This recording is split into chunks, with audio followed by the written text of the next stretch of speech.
You gonna finish it? Hello, everyone. My name's Connor, and I'm the oldest of my sister Morgan's three younger brothers. Looking around here tonight, there's many people, and many people are differentiated by many different titles. We have business owners, business executives, we have police officers, firefighters, teachers, attorneys, people who own their own law firms. We have a judge, and we even have a senator. When you take away those titles from everyone, it all comes down to having friends and family. About 5 years ago, when my dad passed away, I inherited 3 tangible items: a Colt 45 handgun, a semi-automatic Uzi, and a bottle of Crown Royal. I asked my mom if I could bring the Colt 45 here tonight. She said no. And then I asked her if I could bring the semi-automatic Uzi here tonight. She again said no. So I was only left with one thing. This bottle of Crown Royal, just until now, has never been opened. And the label says 1965. The year my dad was born. You see, my dad was born along with my Uncle Rob, his brother. My grandfather and their father bought him about a Crown Royal. At the age of 21, when they turned 21, he gave it to him. And he said, "I bought this for you when you were born, and I saved it for you. Now it's yours. My intention is that you use it for something special or on a day that's special to you." Growing up, my dad said, "If you're ever gonna drink, whatever you do, just don't drink this bottle." I was looking at it and I was like, I could probably drink it and fill it with iced tea, but the label was sealed. And I asked him a few times, I go, "When are you gonna drink it?" He goes, "I don't know. Maybe your sister's wedding." My Uncle Rob used his bottle at my dad's funeral to do a toast. So I think it's only fitting that my Uncle Rob is the first drink with me. Because when my dad died, he unknowingly inherited another family. He took care of me, he took care of my brothers and my sisters, my sister, mom. No questions asked, he just did it. If I could be half the brother, you are my family. Morgan and Cory, and Morgan and Cory are gonna be all right. The first toast I have tonight is family. Cheers.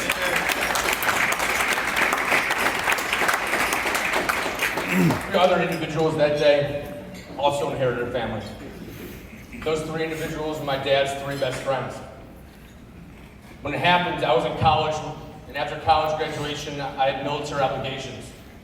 So I wasn't always there. But these 3 guys were. They were always there. They dropped food off to my house. They took them out for breakfast, lunch, and dinner. They went to my brother's sporting events, and they took him to sporting events. They even took the time to teach my 2 brothers how to drive. And the moral of the story is that they were always there. So Craig Chips, Dan Hughes, and John Coffey, one of my biggest hopes for Morgan is that they have friends like you. This toast goes to friends.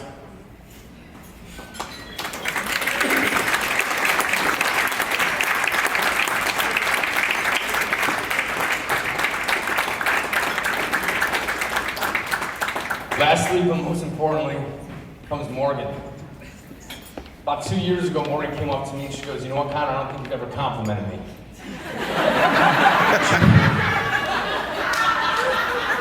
And then she ran away into the woods crying. And I sat there and I go, "This can't be true. Can this be true? This may be true." In the past 2 years, I sat there and I really made a point to come up with as many compliments from Morgan as I possibly can to share with her tonight.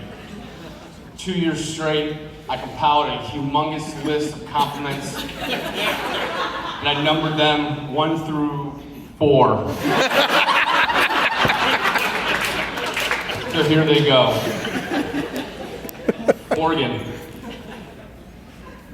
when you were in 2nd grade and you told Sister Denise that an angel walked into your classroom in the middle of the day to talk with you,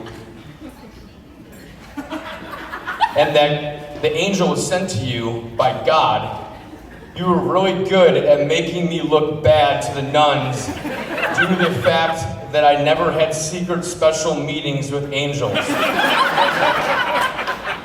Morgan, in 6th grade, when you would take a blue plastic bag outside, throw it in the wind, and run after it over and over again for hours on end, you were really good at making a non-living thing your friend.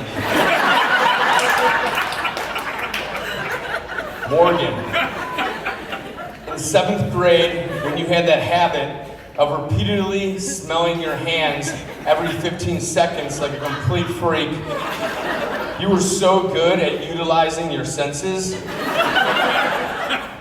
And lastly, Morgan, when you unknowingly, until this very second, allowed me to pawn your violin while I was in college so I could have more beer money. You were really, really good at unknowingly allowing me to pawn your violin. So there you go. But in reality, Morgan, you know, and I know, and everyone here knows that I shouldn't be the one up here speaking on your behalf. And it kills me that Dad couldn't be here for you tonight. So about 5 years ago, shortly after Dad died, I kind of thought and realized that I'd be speaking here tonight. And I thought about what Dad would say. So shortly after Dad died, I wrote you this letter. And it's obviously being read by me, and it's to you, but the words are from Dad. Morgan, ever since you were a little girl, I knew this day would not only be the happiest day of my life, but also the scariest. It would be the scariest because I knew I would finally have to give you away, but it would be the happiest because I know how smart you are, and I know you wouldn't choose someone unless they truly made you happy yourself. Thinking back throughout your life, little things stand out to me that on the surface may seem small to you, but to me they were so much more.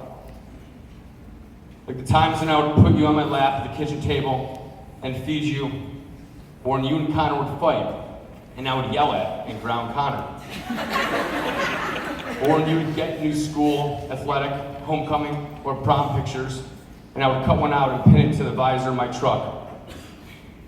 Like I said, on the surface these things seem small, but to me they were so much more. You see, I sat you on my lap at the kitchen table and fed you, not because I doubted your ability to feed yourself, but because I genuinely enjoyed spending time with you. And when you and Connor would fight, I wouldn't yell at Connor because you were always right. I would do so because I wanted you to know that I would always stick up for you and defend you. And I didn't cut your pictures out and post them to the visor of my truck to remind me what you looked like. I did so because when someone was driving with me, I wanted to have that opportunity to point you out, talk about you, and brag about you. So Cory, all I ask from you is that you spend as much time as possible with Morgan. Stick up for her and defend her, and brag about her every opportunity you get.